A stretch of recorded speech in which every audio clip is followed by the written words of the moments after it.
ವಿಡಿಯೋನ ಶುರು ಮಾಡುವ ಮೊದಲು ಇವತ್ತಿನ ದಿನ ನಾವು ಪ್ರಮೋಷನ್ ಮಾಡುವ ಚಾನೆಲ್ ನೇಮ್ ಬಂದು ಅರುಣಾಸ್ ಹೆಲ್ತ್ ಅಂಡ್ ವೆಲ್ತ್. ಸ್ನೇಹಿತರೆ, ಈ ಚಾನೆಲ್ ನವರು ಮೂಲತಃ ಆಂಧ್ರದವರು.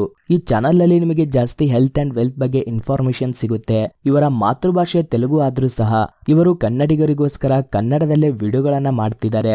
ಸ್ನೇಹಿತರೆ, ಇಂಥವರಿಗೆ ನಾವು ಖಂಡಿತವಾಗ್ಲೂ ಸಪೋರ್ಟ್ ಮಾಡಲೇಬೇಕು. ಹಾಗೂ ಇವರದ್ದು ಬೆಂಗಳೂರಿನಲ್ಲಿ ನ್ಯಾಚುರೋಪತಿ ಡಯಟ್ ಸೆಂಟರ್ ಇದೆ. ಇವರು ಎಲ್ಲಾ ರೀತಿಯ ಆರೋಗ್ಯ ಸಮಸ್ಯೆಗೆ ಅಂದ್ರೆ sugar, BP, PCOD, heart problem, thyroid, weight loss ಇನ್ನಿತರ ಆರೋಗ್ಯ ಸಮಸ್ಯೆ ಇರುವವರಿಗೆ ಇವರು ನ್ಯಾಚುರೋಪತಿ ಡಯಟ್ ಶೀಟ್ ನ ಉಚಿತವಾಗಿ ಕಳಿಸುತ್ತಾರೆ.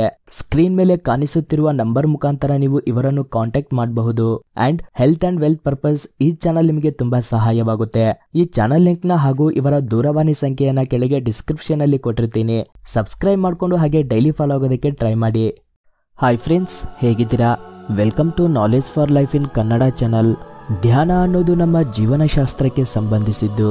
ಹಾಗಿದ್ರೆ ಜೀವನದ ಸತ್ಯವನ್ನು ತಿಳಿದ ಗುರುಗಳು ಗೌತಮ ಬುದ್ಧರು, ಶ್ರೀಕೃಷ್ಣನು ಹಾಗೂ ಇನ್ನೂ ಹಲವು ಮಹತ್ವವಾದ ವ್ಯಕ್ತಿಗಳು. ಭಗವಾನ್ ಬುದ್ಧರ ಬೋಧನೆಯಲ್ಲಿ ಅತಿ ಮುಖ್ಯವಾದದ್ದು ಧ್ಯಾನ.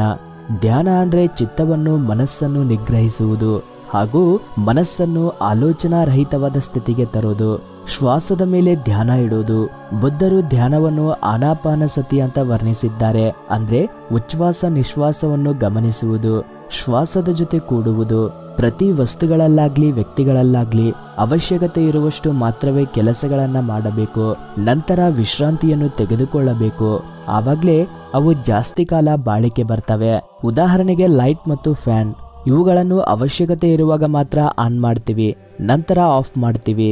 ನಮ್ಮ ಶರೀರ ಕೂಡ ದಿನವೆಲ್ಲ ಕೆಲಸಗಳನ್ನು ಮಾಡಿ ಸುಸ್ತಾಗಿರುತ್ತೆ. ಆದ್ರಿಂದ ರಾತ್ರಿಯ ಸಮಯ ವಿಶ್ರಾಂತಿಯನ್ನ ಕೊಡ್ತೀವಿ. ಮತ್ತೆ ನಮ್ಮ ಮೆದುಳು 24 ಗಂಟೆಗಳು ಕೂಡ ಆಲೋಚನೆಯಿಂದ ಬ್ಯುಸಿಯಾಗಿರುತ್ತೆ. ಹೀಗೆ ವಿಶ್ರಾಂತಿ ಇಲ್ಲದೆ ಆಲೋಚಿಸುತ್ತಿರುವ ಮೈಂಡ್ ಕಾರಣವಾಗಿ ನಮಗೆ ಅದೆಷ್ಟೋ ದೈಹಿಕ ಹಾಗೂ ಮಾನಸಿಕ ಅನಾರೋಗ್ಯಗಳು ಬರ್ತಿದ್ದಾವೆ. ಆದ್ರಿಂದ ನಮ್ಮ ಮೈಂಡ್ಗೆ ಆಲೋಚನೆಗಳನ್ನು ನಿಲ್ಲಿಸಿ ವಿಶ್ರಾಂತಿಯನ್ನು ಕೊಡುವ ಸುಲಭ ಮಾರ್ಗವೇ ಧ್ಯಾನ. ನಾವು ಟ್ರಾಫಿಕ್ ಅಲ್ಲಿ ಇದ್ರೆ ಟ್ರಾಫಿಕ್ ಬಗ್ಗೆ, ಆಫೀಸಲ್ಲಿ ಇದ್ರೆ ಆಫೀಸ್ ಬಗ್ಗೆ, ವರ್ಕ್ ಅಲ್ಲಿ ಇದ್ರೆ ವರ್ಕ್ ಬಗ್ಗೆ ಆಲೋಚಿಸ್ತಾ ಇರ್ತೀವಿ. ಅದಕ್ಕೆ ಇವೆಲ್ಲವುದರಿಂದ ತಪ್ಪಿಸಿಕೊಳ್ಳಕ್ಕೆ ಸ್ವಲ್ಪ ಹೊತ್ತು ಹಾಯಾಗಿ ಕೂತ್ಕೊಂಡು ಮನಸ್ಸನ್ನು ನಿಗ್ರಹಿಸಿ ಮೈಂಡ್ಗೆ ವಿಶ್ರಾಂತಿಯನ್ನು ಕೊಡೋದೇ ಈ ಧ್ಯಾನ. ಕೈಗಳನ್ನು ಒಂದರ ಮೇಲೊಂದು ಇಟ್ಟು ನಿಮಗೆ ಹೇಗೆ ಅನುಕೂಲವಾಗುತ್ತೋ ಹಾಗೆ, ಅಂದ್ರೆ ಪದ್ಮಾಸನ ಅಥವಾ ಸುಖಾಸನದಲ್ಲಿ ಕೂತ್ಕೊಂಡು ಶ್ವಾಸದ ಮೇಲೆ ಧ್ಯಾನ ಇಟ್ಟು ಆಲೋಚನೆಗಳನ್ನ ನಿಲ್ಲಿಸಬೇಕು. ಆವಾಗ ನಿಮ್ಮ ಶ್ವಾಸ ಎಷ್ಟು ನೆಮ್ಮದಿಯಾಗಿ ಬದಲಾಗಿ ಮೈಂಡ್ನ ಪೂರ್ತಿ ಪ್ರಶಾಂತವಾಗಿ ಬದಲಾಗುತ್ತದೆ. ಅವರವರ ವಯಸ್ಸನ್ನು ಹಿಡ್ಕೊಂಡು ಅವರು ಅಷ್ಟು ನಿಮಿಷಗಳವರೆಗೆ ಧ್ಯಾನವನ್ನು ಮಾಡಬೇಕು. ಉದಾಹರಣೆಗೆ 20 ವಯಸ್ಸಿನ ಹುಡುಗ 20 ನಿಮಿಷ, 40 ವಯಸ್ಸಿನವರು 40 ನಿಮಿಷ, 60 ವಯಸ್ಸಿನವರು 60 ನಿಮಿಷ ಮಾಡಬೇಕು. ಇದು ಸರಿಯಾದ ಧ್ಯಾನ ಪದ್ಧತಿ. ಕಣ್ಣನ್ನು ತೆಗೆದು ಧ್ಯಾನವನ್ನ ಮಾಡೋದು, ಮಂತ್ರವನ್ನ ಪಠನ ಮಾಡೋದು, ಇಷ್ಟ ದೇವರನ್ನ ನೆನೆಸಿಕೊಳ್ಳೋದು ಇವೆಲ್ಲವೂ ಸರಿಯಾದ ಧ್ಯಾನ ಪದ್ಧತಿಗಳಲ್ಲ. ಯಾಕಂದ್ರೆ ನಮ್ಮ ಉದ್ದೇಶವೇ ಆಲೋಚನೆಗಳನ್ನ ನಿಲ್ಲಿಸೋದು. ಇನ್ನು ಮಂತ್ರ, ಇಷ್ಟ ದೇವರು ಇವೆಲ್ಲವೂ ಕೂಡ ಆಲೋಚನೆಗಳಿಗೆ ಕಾರಣವಾಗ್ತವೆ. ಆದ್ರಿಂದ ಮನಸ್ಸು ನಿಶ್ಶಬ್ದವಾಗಿರೋದೇ ಧ್ಯಾನ ಸ್ಥಿತಿ. ಧ್ಯಾನದಿಂದ ಅದೆಷ್ಟೋ ಲಾಭಗಳು ಇದ್ದಾವೆ. ಮನಸ್ಸು ಶೂನ್ಯವಾದಾಗ ವಿಶ್ವಶಕ್ತಿ ತಲೆಯಿಂದ ನಮ್ಮೊಳಗೆ ಪ್ರವಹಿಸುತ್ತದೆ.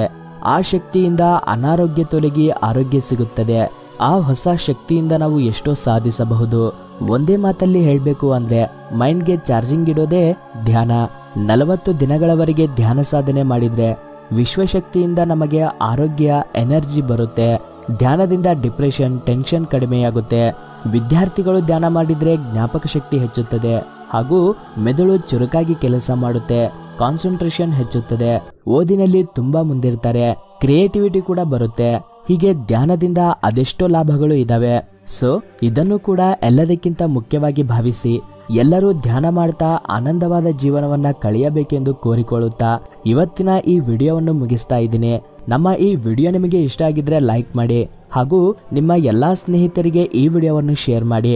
ನೀವಿನ್ನೂ ನಮ್ಮ ಚಾನಲ್ಗೆ ಸಬ್ಸ್ಕ್ರೈಬ್ ಆಗಿಲ್ಲ ಅಂದ್ರೆ ಇವಾಗ್ಲೇ ಮಾಡ್ಕೊಳ್ಳಿ ಹಾಗೂ ಪಕ್ಕದಲ್ಲಿರುವ ಬೆಲ್ ಐಕನ್ ಕೂಡ ಆಕ್ಟಿವೇಟ್ ಮಾಡ್ಕೊಳ್ಳಿ. Thank you for watching this video. ಜೈ ಹಿಂದ್.